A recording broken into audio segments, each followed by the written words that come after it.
Okay, so recording. So welcome everyone. I'm going to now call tonight's regular council meeting of May 11th to order. I do wish to acknowledge the territory of the Sooke Nation upon whose lands our municipality resides. And looking for tonight, please, for approval of the agenda for May the 11th to be adopted with the addition of the supplementary information that you will have received. So and maybe when you want to move it, if you just put your hand up so I can see you, that'll be easier. So moved by Councillor St. Pierre and seconded by Councillor Bateman. Any questions from anyone? Councillor Lajeunesse, you have a question? Nope. Okay, so all those in favor, you put your hand up so and hold them, okay? Opposed? You're all opposed to the agenda? Let's do it again. All those in favor? Opposed? Okay, you can put your hands down now. And okay, it's carried unanimously. We'll go with it. Okay. First off then is item 6.1, a development variance permit for 2106 Melrick Place. And I'll turn this to our staff to introduce, please.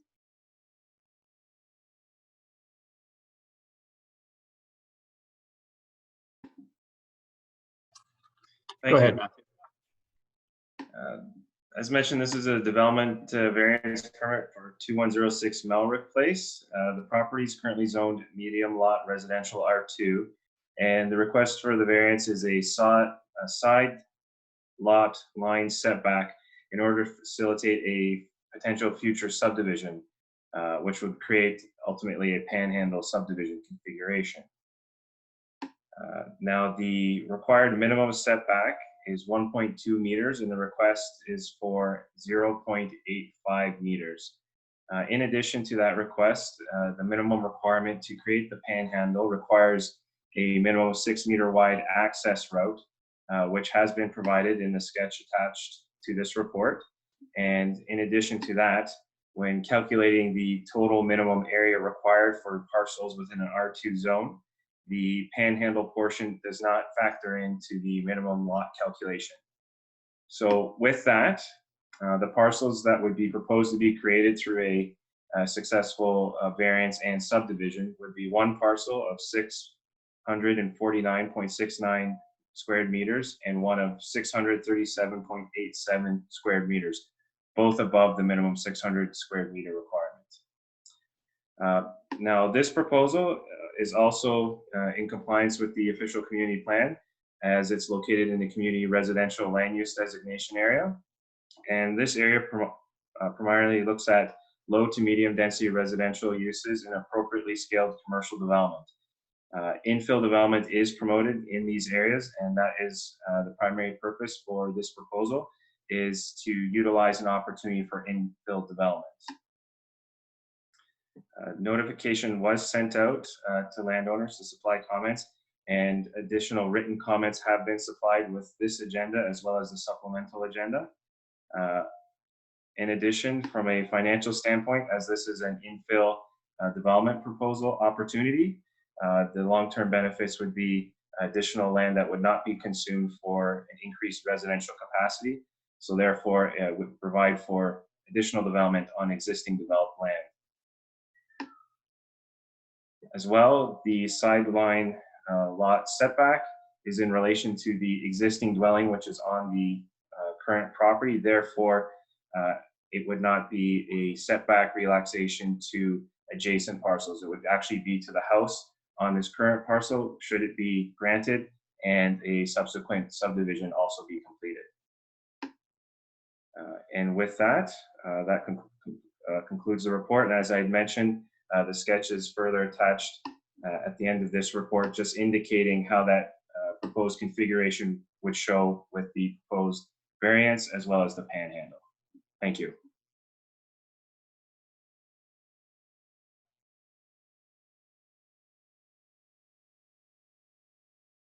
Okay, thank you very much, Mr.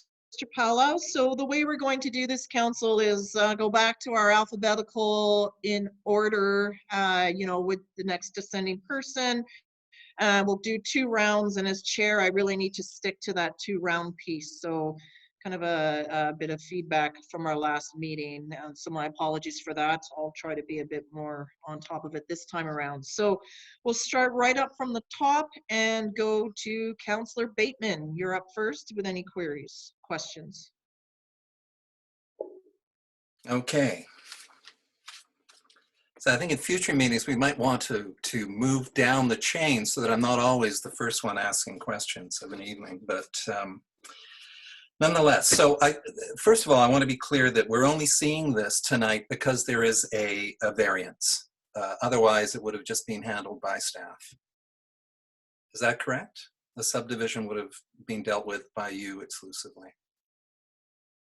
That's correct. The applicant would have been able to proceed to the subdivision stage with their panhandle configuration. And as you had stated, the reason it's before council is because of that side lot setback requirement that is needed before a subdivision application could be submitted. Okay, so when we look at justification for approval of a variance here, we're talking about the official community plan. Now, I'm just curious, preserve and enhance character of the existing neighborhood. Well, I would suggest it doesn't do that. This is a neighborhood of single-family detached homes that is undergoing rapid change through the Viewpoint Estates, cottages, and up the hill. And as we've seen from the residents themselves in the immediate neighborhood, they're not thrilled with the idea of what one called creeping densification in their little increasingly small area of single-family detached homes. The other piece, allow a variety of housing options. Now, we don't know for a fact what the second structure will be. Will it be a single-family home, we can assume?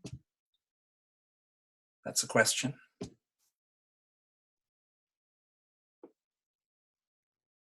Through you to staff. Mr. Paulo, there's just a question I think Councillor Beddoes had on types of what you anticipate is being constructed here. There hasn't been any formal application yet indicating what is going to be proposed, but the likely development would be an additional single detached dwelling on the property. And they had indicated that they would reside within that new single family dwelling and then have family reside within the existing dwelling on the property. I guess the other point, I looked up on BC assessments, and this house sold, or the property sold on February 14th of this year. Now I'm curious, would a piece of information like that belong in a staff report of this kind, or is that really not of any concern? Typically, when taking a look at the land use compliance, the ownership is something that is indicated when a title is submitted with the application. So staff was aware of current ownership of the property. However, in determining its land use compliance with the district, and given that it's a setback variance, it wasn't something that was to be a competing factor in determining whether it would be supported or not. Okay. All right, I'll save some more questions for round 2.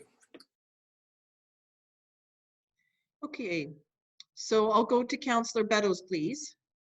This is just the question phase, correct?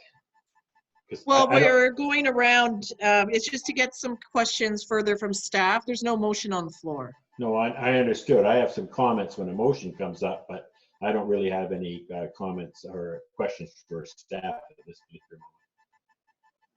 Okay, that's fine. Councillor McMath. Pardon me, sorry. Sorry, Councillor McMath. Lajeunesse comes first. Sorry, Councillor Lajeunesse, you're up next. I'm up now. So I don't have anything to add. Okay, sorry, Councillor McMath. Nothing right now, thank you. Okay, anything from Councillor St. Pierre? I have a question with regards to the supplemental information. One of them was a letter that indicated some restrictions. I was wondering what their legal bearing was. There was a letter that indicated that there should be no additional buildings. And what's that about? The restrictions that were supplied in the supplemental information was regarding a 1983 instrument that was registered on title when the lots were created. Approximately almost 4 decades have passed since that time, and typically when those types of instruments are registered against a property, it's for assurance at the time that new construction is being developed that it's understood that the developer would have final sign-off before an application would be submitted to the municipality for approval to get the necessary building permits. So that time has well since passed, since 1983. But in terms of any subdivision potential, staff didn't review any concerns or any restrictions that were contained within that instrument.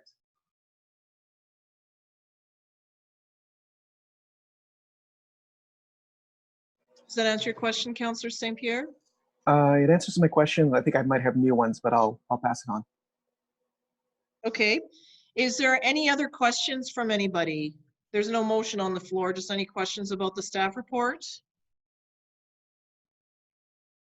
Okay, so staff have looked over this and they are putting forward the following recommendation, and that is that council issue development permit, and that is that council issue development variance permit PLN 01491 for the purposes of a reduced side lot line setback at 2106 Melrick Place. Do we have a mover for this motion? Moved by Councillor McMath and seconded by, I will seconded by the mayor. So we have the motion now on the floor. Is there anyone that would like to speak to the motion? I think a few councillors did, so I think Councillor Beddoes, there's a motion now. Would you like to speak to that?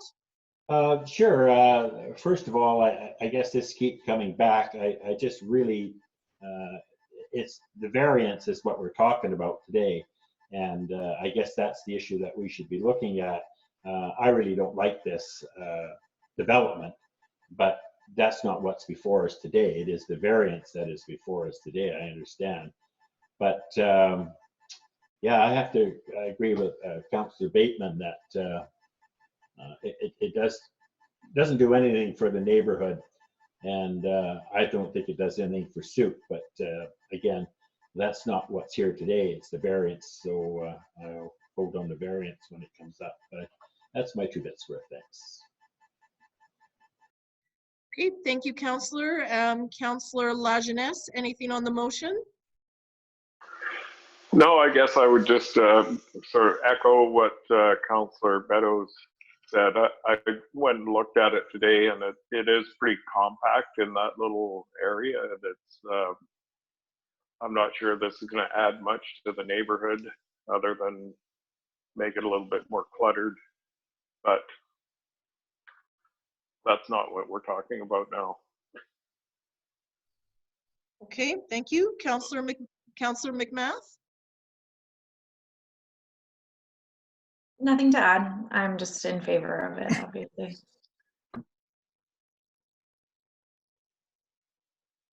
Councillor St. Pierre? I find myself in favor of the densification and the infill, but I'm troubled by the fact that people bought their properties with a restriction in place, and then for reasons that they probably won't understand, that restriction is no longer in place. And we're looking at additional development that they didn't anticipate. And I find that really hard to accept on a lot of levels. Not really sure what to do with that, but it is the variance that we're discussing, and I'll keep that in mind.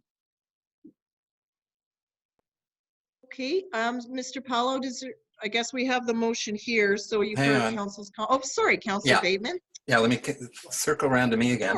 So I find it very hard to look at this variance out of context. This is a variance in a very specific spot that will result in another home going onto a property, a situation where we set a precedent.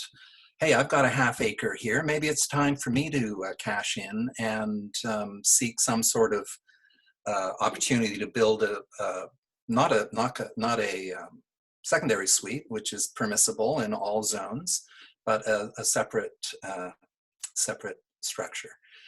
So yeah, I have real trouble with this. I suppose in the pure classic definition of a variance permit, I don't know. I'm going to vote against this. Okay, thank you, Councillor. Go around for a second time. Anything further, Councillor Beddoes? Yeah, I just, when I went down and had a look at it today, like Councillor Bateman, I was a little bit aghast at it, but I also note one of the letters about the parking situation, and it is a little tight cul-de-sac. I actually have a friend that lives 2 houses over. Not anybody that's written in, so there's no conflict there. But I go down that street fairly often, and there is a lot of cars parked there. And I think with one more of these tiny lots, which this is another issue of the 600 square meter lots, there'll be some spillover on the street. So I'm going to be voting against this as well. Okay, thank you. Councillor Lajeunesse, anything? No, nothing further. Okay. Anything from Ms. Rear? Sorry, it's a little bit out of context because I know you do have a motion on the floor, but there is a public input to this process, and I kind of missed that before you guys got the motion on the floor. So I just wanted to reiterate that there was 4 pieces of correspondence that came into the district, and neither one of them stated if they were in support or opposed of the development variance permit. But the 4 that did write in had concerns, and the concerns that were expressed were due to parking issues. The building scheme or lot restriction that came in there as that piece of correspondence. The fact of the subdivision itself, the traffic noise increases, decrease in green space, and lack of proper infrastructure that's in place currently.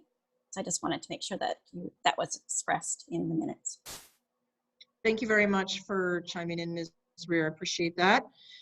Councillor McMath, anything on the final round?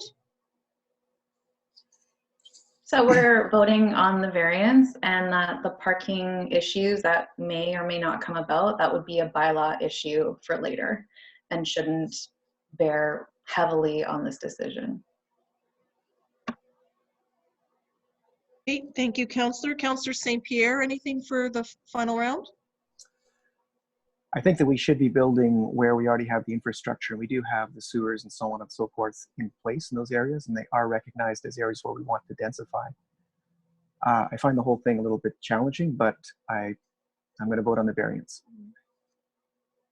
Okay, thank you. And finally, Councillor Bateman, anything? Just to read the opening line, the applicant has applied for reduction to the medium lot residential side lot line setback in order to facilitate a subdivision. So to be clear, we're not just voting on a variance here, we're voting to facilitate a subdivision. Thank you. Mm-hmm. Understood. Okay, thank you. So that's it. So on this, I'm going to call the question. And when I do, I need you to keep your hand up just so that because I need to go across the squares and make sure that I have everyone. So I'll actually call out your name when we do this so that I have it all accurately for both in favor and in opposition, okay? So on that, the motion's been moved and seconded. So I'll call the question. All those in favor, please raise your hand. My screen is frozen. Is your screen frozen? There were 3 hands there, Your Worship. Okay, sorry, my whole screen froze and then okay, so I need to do this again because I saw only my own head moving and everything else. So all those in favor, please. So I have Councillor Lajeunesse, Councillor McMath, Councillor St. Pierre, and myself in favor. All those opposed, please now. Councillor Bateman and Councillor Beddoes are opposed. So on that, the motion carries. Okay, thank you. We'll move on to the next one, which is item 6.2, development permit with variance for 2365 Church Road. You do have the staff report. So what we'll do is we'll get the staff report, and then I'll have Ms. Rear go through any public input, and then we'll go for council questions, because you may have questions based on the public input. So we'll try that. So over to staff, please. Thank you. This is a development permit with variance for 2365 Church Road. It's for the purposes of converting a single-family dwelling to a community care facility. We approximately hold a 28 infant toddler daycare facility. This was before council and adopted as part of a zoning amendment bylaw on September 30th of 2019 from a large lot residential R1 parcel to the community facilities P2 zoning. At that time, it was unknown how many infants were going to be cared for at the daycare, so additional components could not be added to that process. However, it was indicated at that time for council that they would be aware that a variance for both parking as well as a side lot setback requirement would be forthcoming, which is before you today.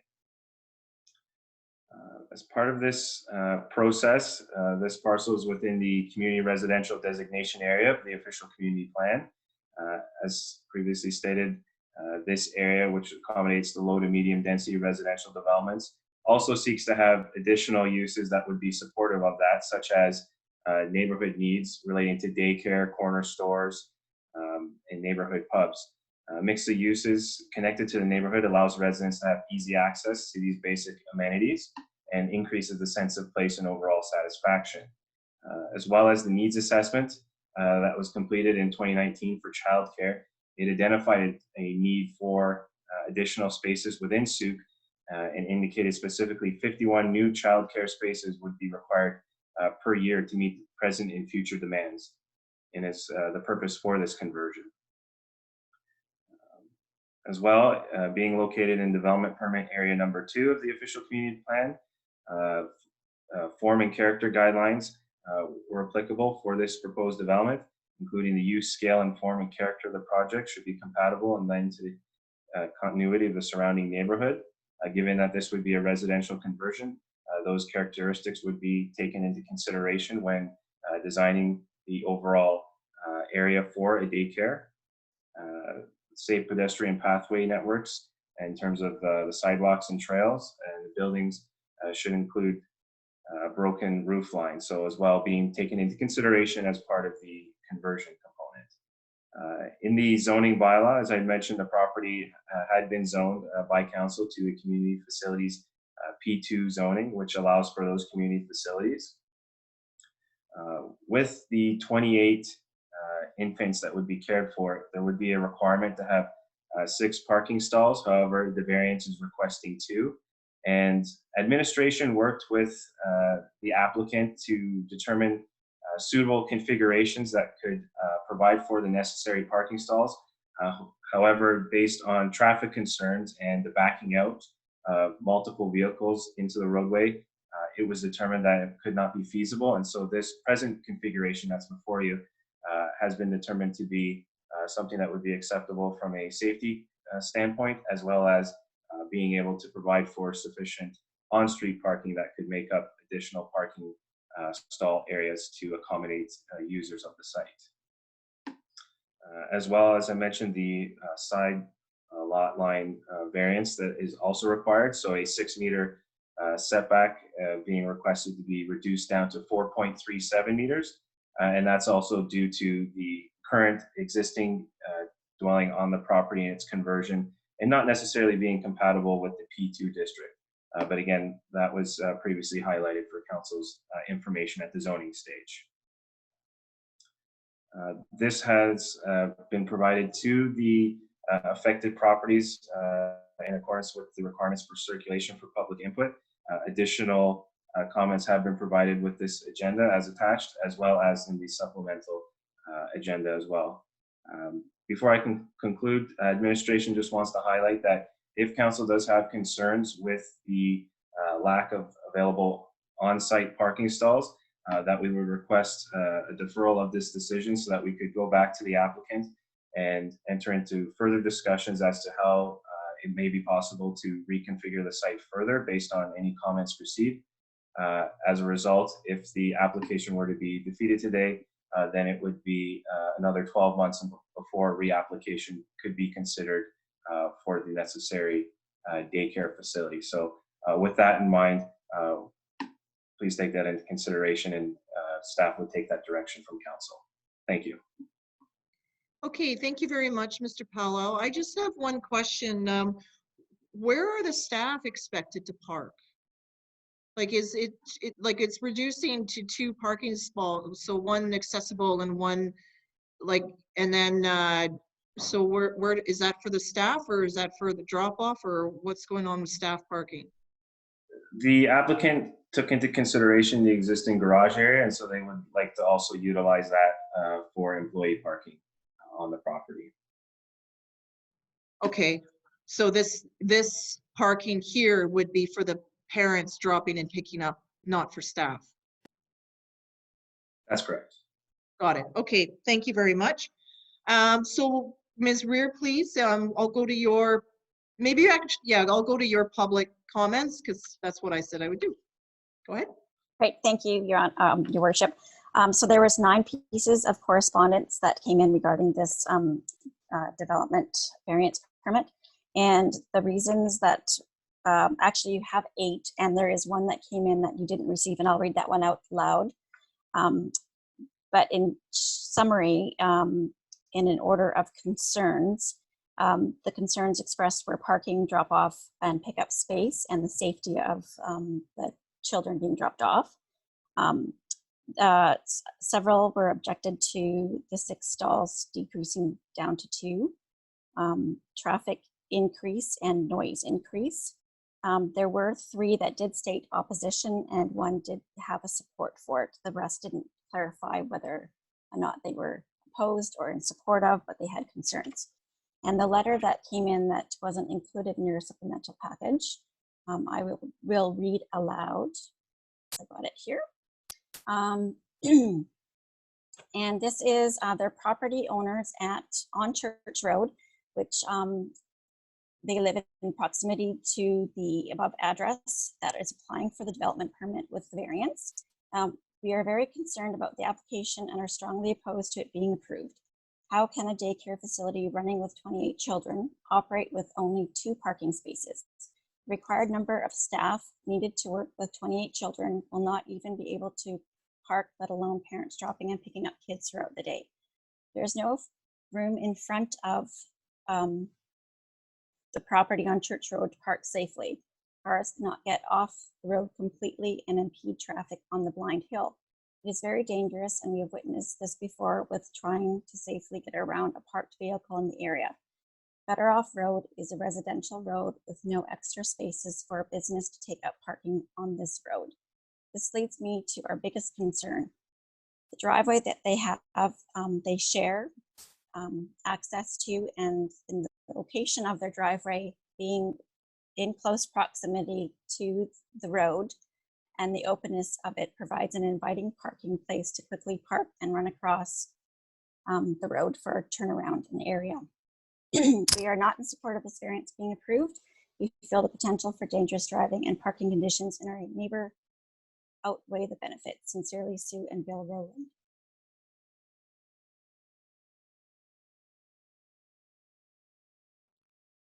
Okay, thank you very much for reading that, Ms. Rear. So turn to members of council, and this time Councillor Lajeunesse will be starting. Questions? Yeah, I don't really have any questions. I guess the only thing, I went by and looked at this today, and the condition of the existing building is a concern for me, but I guess that that'll be up to other people to sort out whether it's safe or not. And it just seems like a really small space for what they're proposing. But I don't have any direct questions. Just to me, it doesn't seem like a suitable location for what they're proposing. But that's not up to me to decide. That's all. Okay, so just if I may, Councillor Lajeunesse, so this is the variance on the zoning, which was a discussion about the use and the change in zoning there. So, you know, I hear what you're saying now, but that debate has ended. So in this case, it's the variance. So on to Councillor McMath, please. If they are at max capacity, how many staff do they need on site?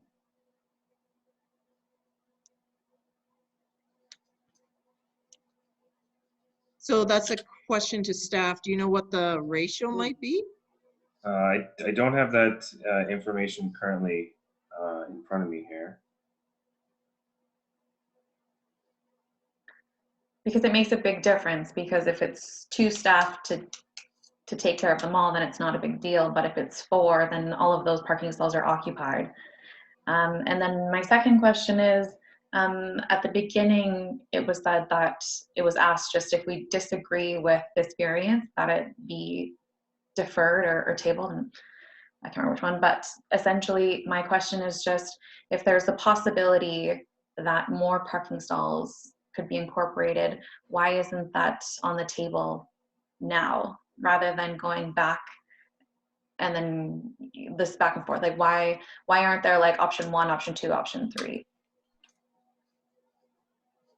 The reason for the parking stalls allotment is based on the outdoor space as part of their current design. So looking at different options that were provided, it was going to impact the applicant's area outside for child space. So if it is the direction of council to defer a decision tonight on this and seek more information on parking lot configuration, that will have to be serious considerations for the applicant now to reconsider in the overall outside space design of their application. Is there a financial impact to them, which is why there isn't a secondary option here? I don't believe that's the case. It was more in conjunction with outdoor space as well as traffic safety with having the additional stalls and backing out onto the roadway.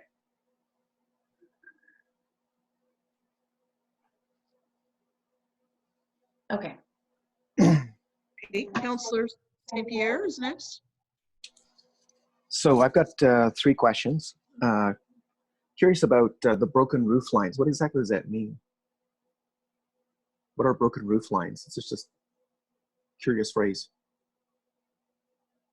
Yeah, broken roof lines indicates that there's changes in the elevation across different housing cross sections. So if you didn't have a broken roof line, you'd just have a very consistent roof line that goes along the entire street. It's almost like kind of a straight horizon line. Whereas if the roof lines are broken, you have different types of peaks and designs that give some character to the neighborhood.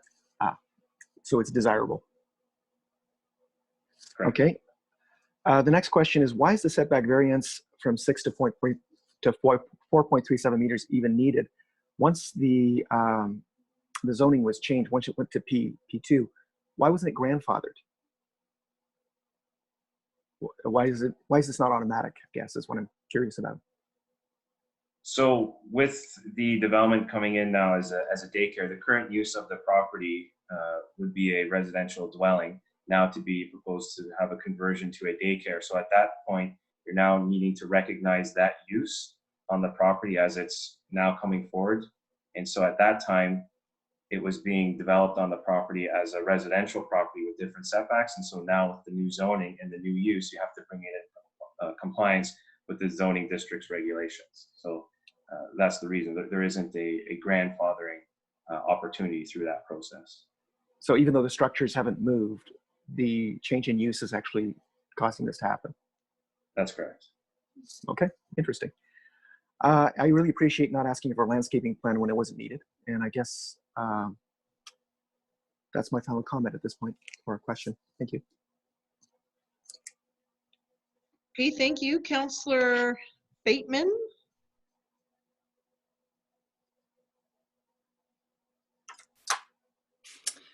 Okay, I think the fact that we don't know how many employees are going to be required to deal with the 28 maximum children, I think VHA has licensed this group for.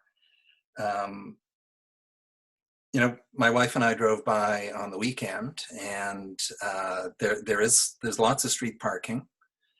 We figured maybe 8 cars could park at any given time.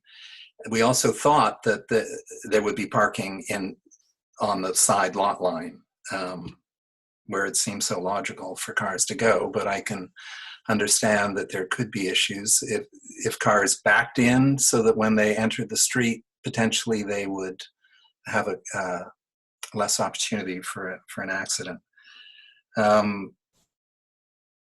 And again, we're not debating here tonight whether this now has its zoning as a community facilities, and we've identified that there is a desperate need for childcare here in Sooke.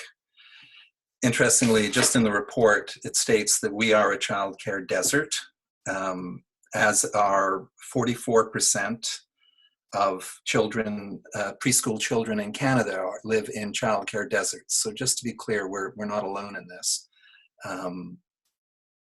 So yeah, I'm thinking a deferral. Right. So there wasn't a single question there. This is typical of me. I make a lot of comments, which are ignored typically. Anyway, cheerio. I don't think so. They're always well received. Councillor Beddoes, please. Yeah, well, actually, Councillor Bateman, your comments are very well taken. I do appreciate what you say because it adds to my thinking on this matter. The outsourced space, if they start cutting into that reflects the number of kids that they can have in the facility, because they're supposed to have so many square foot of outside play area as well. So I think that's why they're reluctant to go into that. The other point that my understanding is it's 5 to 1. Every 5 kids, you need one adult person there to look after. So you're looking between 5 and 6 people. When this originally came forward, maybe staff can enlighten me on that. The owner said that they were checking with staff and that they would all bus to the location. I didn't accept that then because, yeah, they could bus to it for the first month and then take their cars when the weather turns lousy.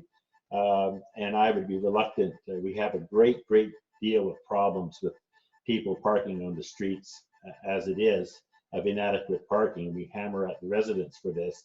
And here we are going to go down to a place that may have 5 or 6 staff people and somebody dropping or picking off a sick child, that there's only 2 spots. So I would be in favor of what Councillor Bateman said, that this should go back to staff to go have a talk to them and see if they can come up with something better than 2. 2 is totally inadequate. I'm okay for the daycare. I'm okay for the location. They just have to do something about parking. So that's where I stand on. Okay, thank you, Councillor Beddoes. I'm not sure about the ratio because some infant and toddlers, there's a 1 to 8. Like in my own, there's 8 children, there's 1 provider, but I don't know if that changes when you get into larger centers. Yeah. There could be a need. I'm not entirely sure myself, yeah. So I would like staff to find that out, and that's another reason why we should defer this to another time.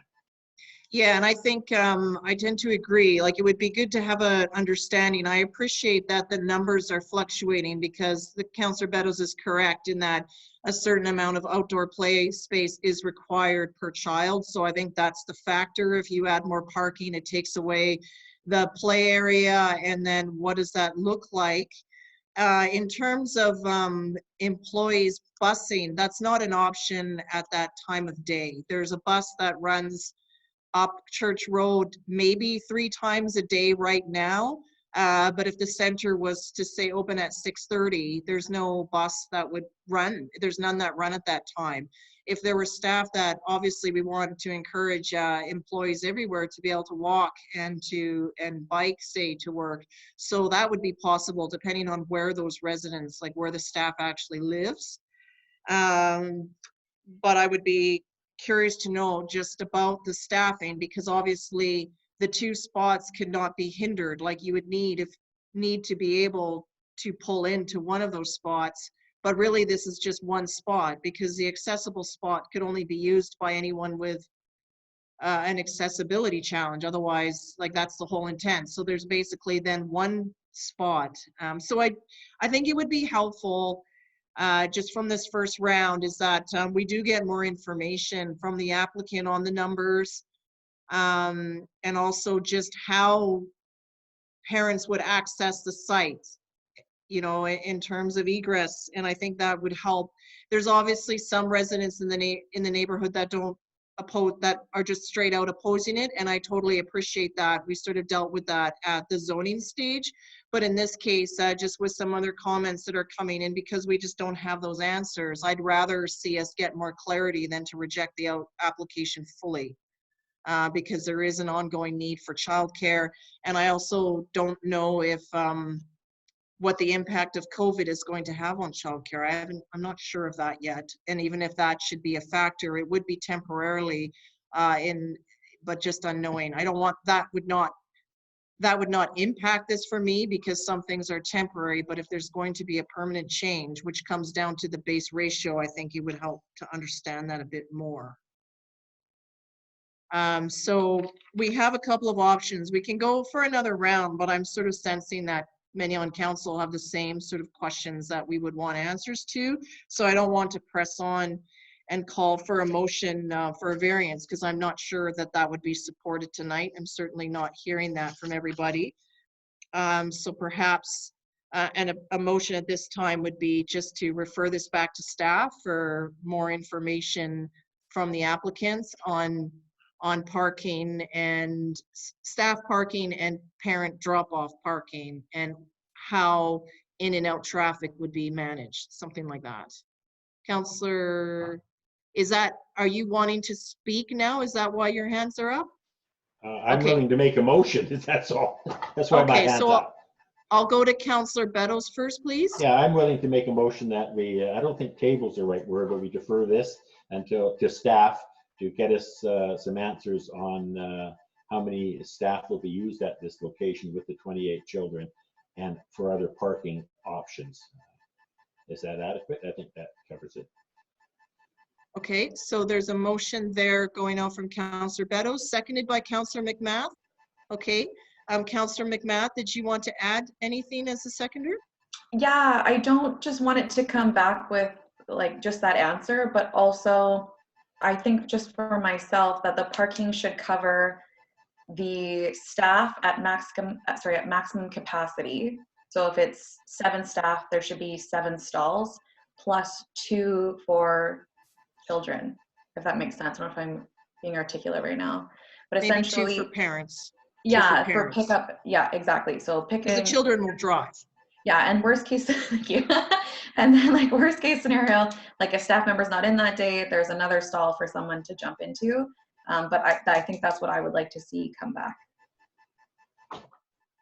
Okay, Councillor St. Pierre, did I see your hand? No, I was trying to second. That's good. Okay. Any comments from anyone else? Okay, Ms. Rear, can you read out the motion, please?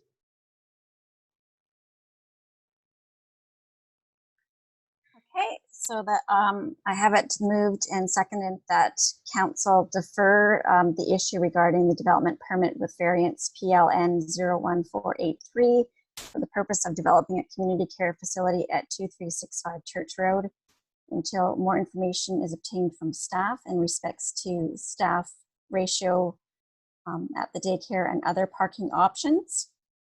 And I just have comments in respects to the seconder, but I could include them as part of the motion if you'd like me to.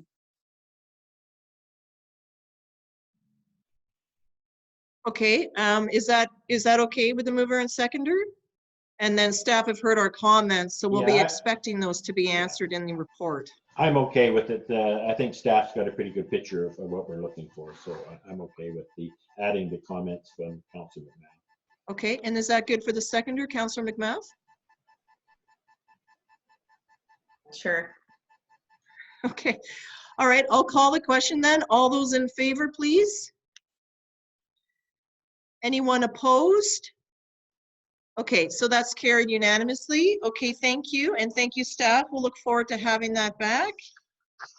Okay, so moving on here is adoption of meeting minutes from our April 27th regular meeting. Moved by Councillor St. Pierre and seconded by Councillor McMath. Any questions or corrections on the minutes? Looking at you, Councillor Bateman. No? No, I found a couple of small Grammarly typos, which I forwarded, but otherwise it's nothing to report. Okay, thank you for forwarding those. We appreciate that. Now I'm curious to know what they are, but they've been fixed, so it doesn't matter. Okay. Anyway, all those in favor? Opposed? And that's carried unanimously. Thank you. So I'll now turn to item 8 is the report of our Chief Administrative Officers. So over to Mr. McInnes, please. Thank you, Your Worship. Just a quick update on our ongoing efforts with COVID-19. So as we move from response to recovery, we're building on the May 4th presentation by Dr. Henry, which provided some modeling for cases and set the stage for BC to carefully move towards restarting. And then on Wednesday, May 6th, Premier Horgan presented the BC Restart Plan. And our own return to work and plan and operating policy is really based on this information, and our plan incorporates 2 guiding principles as recommended by BC Health: the hierarchy of control and the core guidelines for organizations and public institutions. So the hierarchy of control sets a number of things that are more and less effective for reducing transmission of the hazards of COVID-19. So at the very top is physical distancing. So everything that we do as we start to bring staff back to work and invite the public back into our facilities will be, first of all, trying to meet those physical distancing requirements. Next down on the pyramid is engineered control. So if you cannot achieve physical distancing, things like plexiglass or physical barriers are the next level of control. Just under that are administrative controls. So beefing up our policies and changing our policies for things like, if you are sick, you must stay home. So that administrative part. And then the last piece is if you can't meet the physical distancing things and you can't do the engineering controls, the personal protective equipment, face masks, for example, is the last piece. The core guidelines for organizations and public institutions really is a matrix of 2 axes. And the premise of it is to continue to minimize the number of contacts. And the second axis is when there are contacts that are necessary to minimize the duration of each of those contacts. So all of the stuff that we're working on to bring people back into our facilities and open up our operations again are built on those 2 things. It's the consensus of most of the communities in the capital region that we should start opening up to the public on a limited basis again on June 1st, and in order to accept tax payments and start accepting applications. So our policy will state that those that are currently working from home will be expected to return to work on May 25th unless they have renewed their work from home agreements with their supervisors, and all of those agreements will be signed off by the CAO. And one of the challenges we have now as we start to invite people back into our facilities is the expectation that department directors have to make sure that there's sufficient staffing levels at our facilities and available on site in order to process the needs of this limited public access again. So as we start to open up, we have to make sure that we have the redundancy in place to have reception facilities and personnel, and make provisions for if people do get sick or they have to go into isolation for up to 14 days, that we have people that can replace them.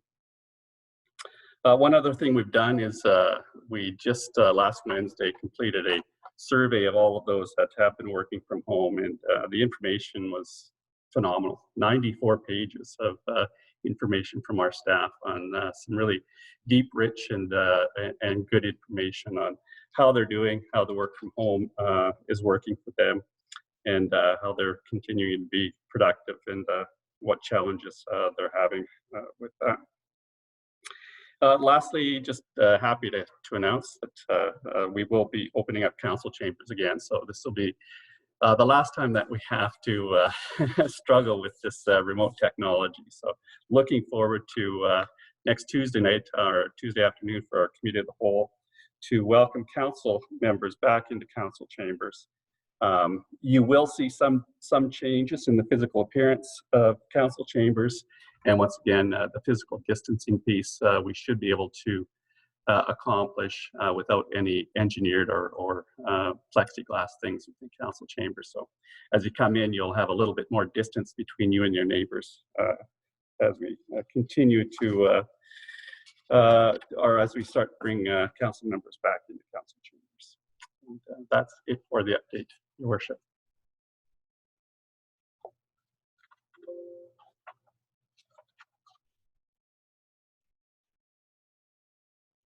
Okay, thank you very much for the update, Mr. McInnes. I am looking forward to having you being all in the same room together, even though we're going to be a bit spaced out, but at least we'll be together in the same room. I think Zoom has been great, but it's just not the same as being around the table with everybody. It's been a necessary way to get some business done, but I'll just leave it at that. Okay, so next up is item 9, public question and comment period. I'll go to our deputy corporate officer if there's any items that we've received that are not related to those 2 development variance permits.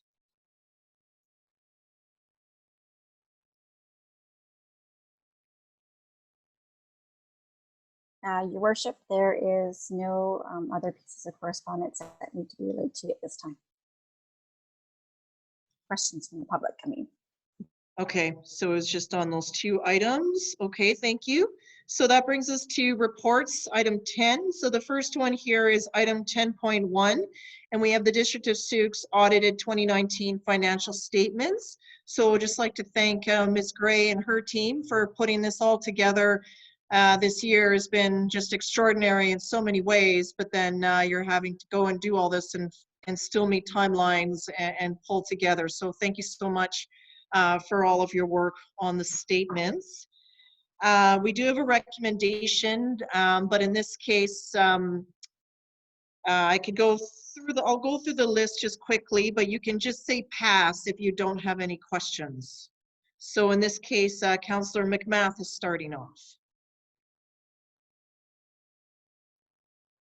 I just wanted to ensure that the info request that I put in previously was going to be followed up on. Yeah, I've taken that note as minutes, so I'll be sure to follow up on that, and I give you permission to remind me if I have not gotten an answer to you. Okay, please.